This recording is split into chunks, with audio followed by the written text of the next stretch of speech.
기술 개발의 한계를 넘어섰다. 이 제목은 지난 7월 말 국내 언론이 삼성전자를 두고 내린 평가입니다. 7월 25일 삼성은 차세대 트랜지스터 GAA 기술을 적용시킨 3나노 파운드리 제품 출하식을 개최했는데, 이는 삼성전자가 세계 최초로 양산한 제품입니다. 핀펫 트랜지스터가 기술적 한계에 다다랐을 때 삼성은 2000년대 초부터 선제적으로 GAA 트랜지스터 구조 연구를 시작했고, 2017년부터 3나노 공정에 본격 적용시켰습니다. 그리고 지난 7월 25일 세계 최초로 GAA 기술을 적용된 3나노 공정 양산을 발표해 또 한 번 세계 최초의 기록을 써내렸죠. 이로써 삼성은 그간 써온 세계 최초의 기록을 또 하나 남기게 됐는데요. 하지만 얼마 전 삼성은 그간 상상도 못한 특이한 세계 최초의 제품을 하나 개발해냈습니다. 화장실 변기인데요. 최첨단 기술의 집약체인 반도체 분야에서 세계 최고 기업으로 꼽히는 삼성은 어쩌다 화장실 변기까지 개발하게 된 것일까요?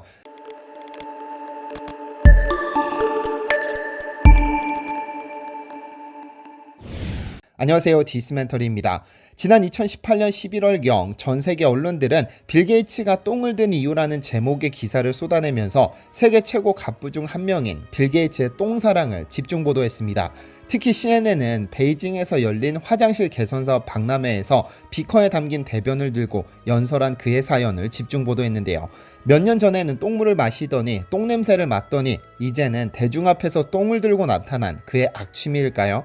정답은 빌 게이츠가 자급자족형 화장실 보급을 자선 사업 중 하나로 추진 중이기 때문입니다. 이날 대중 앞에 똥을 들고 연단에 선 빌 게이츠는 굳이 변을 가지고 온 것은 현대식 화장실이 없어 세균이 득실한 인간 분변에 그대로 노출된 저개발국의 위생 문제를 알리고 이를 해결할 수 있는 자급자족형 화장실을 소개하기 위한 것이라며 그 이유를 소개했습니다.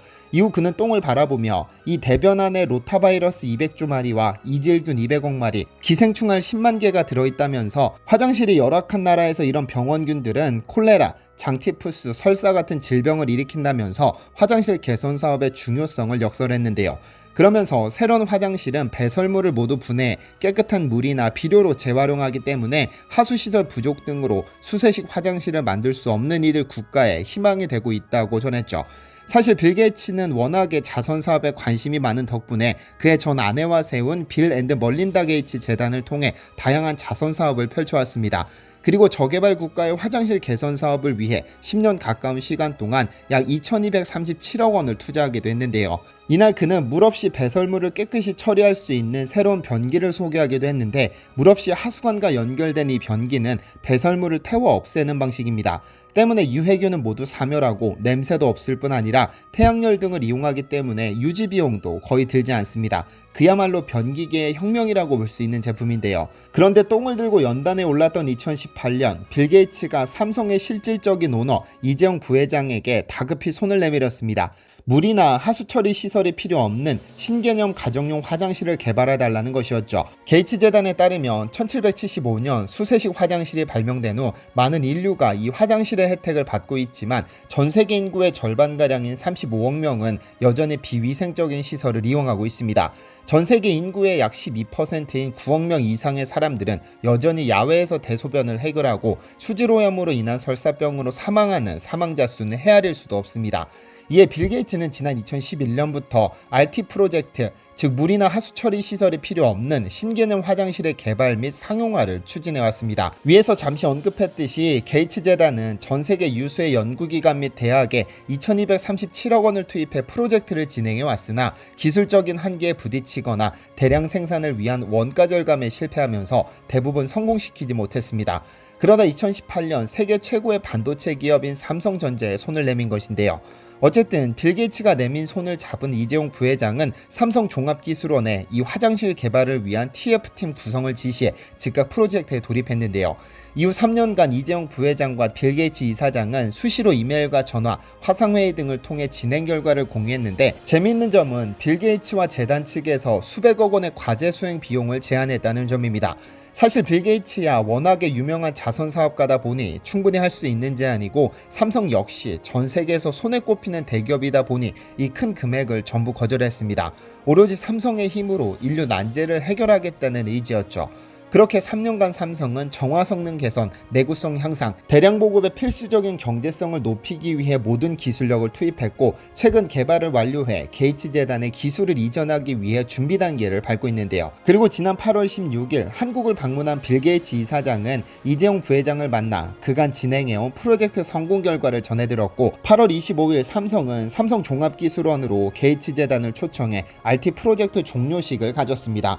삼성이 기술 특허를 보유한 이 화장실은 탈수, 건조, 연소를 통해 대변을 재로 만드는데 이렇게 만들어진 재는 비료 등으로 재활용할 수 있고 소변은 미생물을 이용해 분해하는 정화 방식이 적용됩니다. 이런 과정을 통해 발생되는 유출수는 환경에 전혀 무해하고 처리수 재활용률도 100%를 달성했고 실사용자 시험까지 마친 상태죠.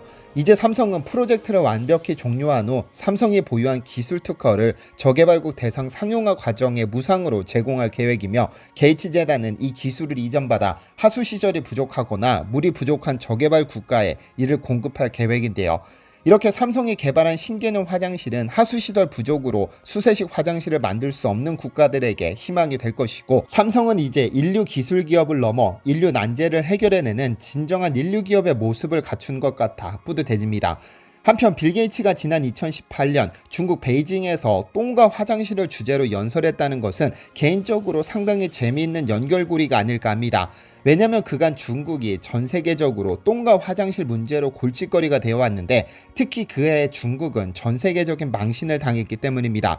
빌 게이츠의 연설이 있기 2개월 전 스웨덴의 국영방송 SVT는 시사풍자 프로그램 스웨덴 뉴스를 통해 중국인을 희화하는 10분짜리 영상을 내보냈는데 하이라이트는 영상 끝부분에서 한 스웨덴 여성이 중국 관광객들에게 스웨덴 여행 중 문화 충돌을 피할 수 있는 팁을 알려주는 부분입니다. 그녀는 역사적인 건물 밖에서 대변을 보면 안 됩니다. 만약 실수로 손에 대변을 봤다면 스웨덴에서는 손을 씻는 문화가 있습니다라거나 스웨덴에서는 나이프와 포크를 이용해 음식을 먹습니다. 그리고 우리는 식사 테이블에서 대변을 보지는 않습니다라며 친절하게 팁을 알려줬습니다. 그런데 이러한 팁이라는 것은 그간 중국인들이 그렇게 해왔기 때문에 앞으로는 하지 말라는 의미로 제공됐기 때문에 그 의도가 어찌됐든 중국인들의 입장에서는 상당히 불쾌할 수밖에 없었습니다. 이 영상이 공개된 후 중국 내에서는 스웨덴의 이케아, H&M, 볼보 등에 대한 불매운동이 일기도 했었는데요. 다만 모든 중국인들이 그러한 것은 아니지만 일부 몰지각한 중국인들이 이런 행태를 보이기 때문에 큰 문제가 됐었고 실제로 위에서 언급한 역사적인 건물 밖에서 큰일을 보지 말라는 내용은 몇 년 전 프랑스 루브르 박물관 앞에서 대변을 본 중국인을 풍자하는 내용이었습니다. 이런 문제가 비단 프랑스나 스웨덴에서만 발견된 것일까요? 아닙니다. 중국인 관광객이 넘치는 어느 곳에서나 이런 목격담과 사진은 넘쳐납니다. 지난 2014년 맷 켈리라는 트위터 유저는 자신의 계정에 4장의 사진을 업로드했습니다. 사진 속에서 한 여성은 자신의 아이를 안고 버버리 매장 앞에서 용변을 보는 모습을 담았습니다. 이 매장은 영국 옥스퍼드의 비스터 빌리지의 아울렛 쇼핑센터에 있는 점포로 중국 관광객들의 필수 코스입니다. 이 사진은 순식간에 인터넷을 통해 확산됐고 많은 언론이 이를 보도해 전 세계적인 망신살이 뻗쳤습니다.